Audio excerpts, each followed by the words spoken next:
अस्सलाम वालेकुम। आज का हमारा टॉपिक है biology and service of Mankind.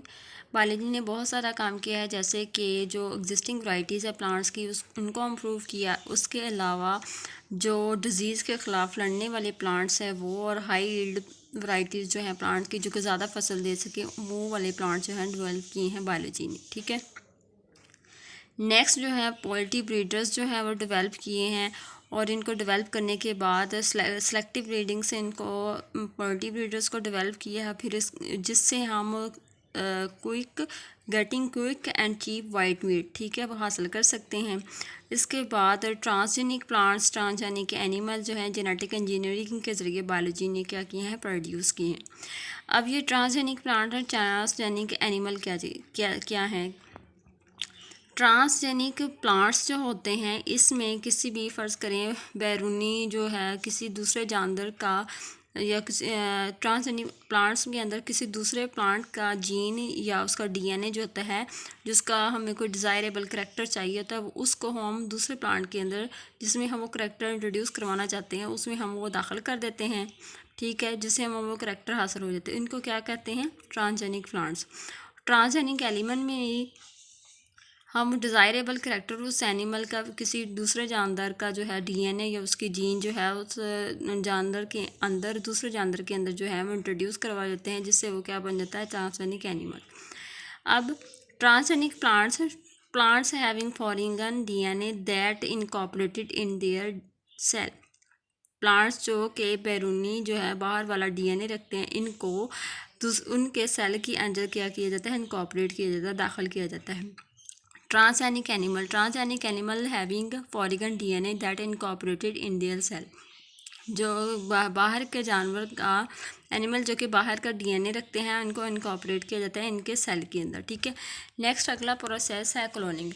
अब इस क्लोनिंग में हम सेक्सुअल रिप्रोडक्शन के ज़रिए एक जानवर की जेनेटिक आइडेंटिकल क्या कर सकते हैं, कॉपीज़ बना सकते हैं। ठीक है, यानी production of genetic identical copies of organisms by sexual reproduction. Next topic है टिश्यू कल्चर। अब टिश्यू कल्चर में जो है हम एक जानवर का, एक प्लांट का जो है टिश्यू लेते हैं, और उससे हम एक मुकम्मल जो है प्लांट जो है वो प्रोड्यूस करते हैं। उसको क्या कहते हैं, टिश्यू कल्चरिंग।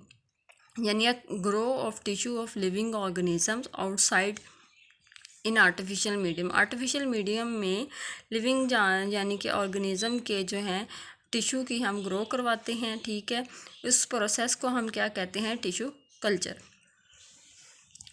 अब हमारे पास जो है इतनी ज़्यादा हमने प्लांट्स की यील्ड प्रोड्यूस कर ली है कि इनको जो है नुकसान पहुंचाने वाले जानवर भी मौजूद हैं, जिनको हम क्या कहते हैं, पेस्ट कहते हैं। यानी any organism harm to other living organism. कोई भी जानवर जो है जो कि दूसरे ज़िंदा जानवर को नुकसान पहुंचाता है, उसको हम क्या कहते हैं, पेस्ट। अब इन पेस्ट को मारने के लिए, अब ये पेस्ट क्या क्या है, इंसेक्ट्स हैं, फंजाई हैं और पेस्ट हैं। ठीक है, अब इनको मारने के लिए हमने क्या तैयार की हैं, आगे हमने इनको मारने के लिए हमने स्प्रे तैयार किए हैं। इंसेक्ट को मारने के लिए जो स्प्रे है उसको केमिकल स्प्रे है, उसको हम क्या कहते हैं, इंसेक्टिसाइड। यानी chemical which kill to insect they are called insecticide. और फंजाई को जो मारने के लिए केमिकल यूज है उनको फंगिसाइड, और पेस्ट को मारने के लिए जो होते हैं उनको पेस्टिसाइड। ठीक है। अब जो भी हम खुराक लेते हैं उसके अंदर उन केमिकल मौजूद होते हैं जो कि टॉक्सिक होते हैं, इसलिए हमने सोचा कि लिविंग ऑर्गेनिजम्स के ज़रिए ही कंट्रोल किया जाए।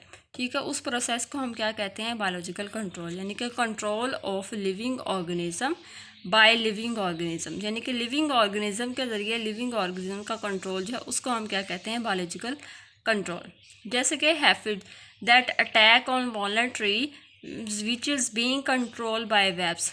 ये हैफ जो है जानदार, ये अखरोट के जो ट्रीज़ हैं उन पर ये हमला करता है। ठीक है, उनके खेतों को ख़राब करता है, जिसको ये वेब्स एक लिविंग ऑर्गेनिज्म है, ठीक है, वो उसको कंट्रोल करता है। ठीक है, इस सारे प्रोसेस को क्या कहा जाता, फिर क्या हमने कहना कि ये बायोलॉजिकल कंट्रोल है, यानी लिविंग ऑर्गेनिज्म के ज़रिए कंट्रोल।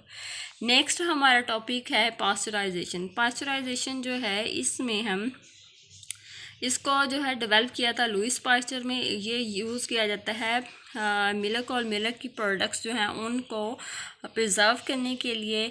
और जैसे कि ये डब्बे वाले दूध जो हम इस्तेमाल करते हैं, ये किस प्रोसेस के ज़रिए वो इतनी देर तक चल सकते हैं, पास्चराइजेशन के अमल से इनको गुजारा हुआ होता है, इसलिए वो काफ़ी अर्सा तक वो ख़राब नहीं होता दूध। इसके बाद फूड को ख़राब होने से बचाने के लिए पास्चराइजेशन का प्रोसेस इस्तेमाल हम करते हैं। नेक्स्ट अगला हमारा टॉपिक है हाइड्रोफोनिक टेक्निक। हाइड्रोफोनिक टेक्निक बच्चे ये बहुत एक्सपेंसिव है और ये जो है टेक्निक इसलिए हम यूज़ करते हैं, जैसे कि प्लांट जो है इसको हम मिट्टी में ग्रो करवाते हैं, ठीक है। अब हम इस टेक्निक में हम पौधे को जो है पानी के अंदर जो है हम करवाते हैं ग्रो, अगर उसके अंदर हम मिट्टी वाले न्यूट्रिएंट्स ऐड कर दें, ठीक है। यूज़ टू टेस्ट इस्तेमाल करते हैं whether certain nutrients essential for plants are not, कि कौन से न्यूट्रिएंट्स जो है प्लांट्स के लिए ज़रूरी हैं और कौन से नहीं, इसलिए इसको हम टेक्निक को यूज़ करते हैं, ठीक है। इस by using this technique plants are grown in arid water, ठीक है। प्लांट जो होते हैं इस टेक्निक को हम इस्तेमाल करके प्लांट को हम पानी के अंदर भी क्या कर सकते हैं, ग्रो करवा सकते हैं, अगर हम उसके अंदर मिट्टी वाले न्यूट्रिएंट्स डाल दें, ठीक है। Yet is not a feasible, ये बहुत ज़्यादा महंगी है, ठीक है, इतनी इस्तेमाल नहीं होती। इसके बाद astronauts use this technique for vegetable growth, ये जो दूसरे सैयारों पर साइंसदान जाते हैं, ठीक है, वहाँ पर ये टेक्निक वो यूज़ करते हैं क्योंकि वहाँ मिट्टी नहीं होती है, इस टेक्निक को यूज़ करके वो वेजिटेबल्स तैयार करते हैं पानी के अंदर, ठीक है। ये था आज का टॉपिक बहुत आसान था, MCQ और शॉर्ट क्वेश्चन के हिसाब से बहुत इंपॉर्टेंट है। अपना ख्याल रखिएगा। अल्लाह हाफिज़।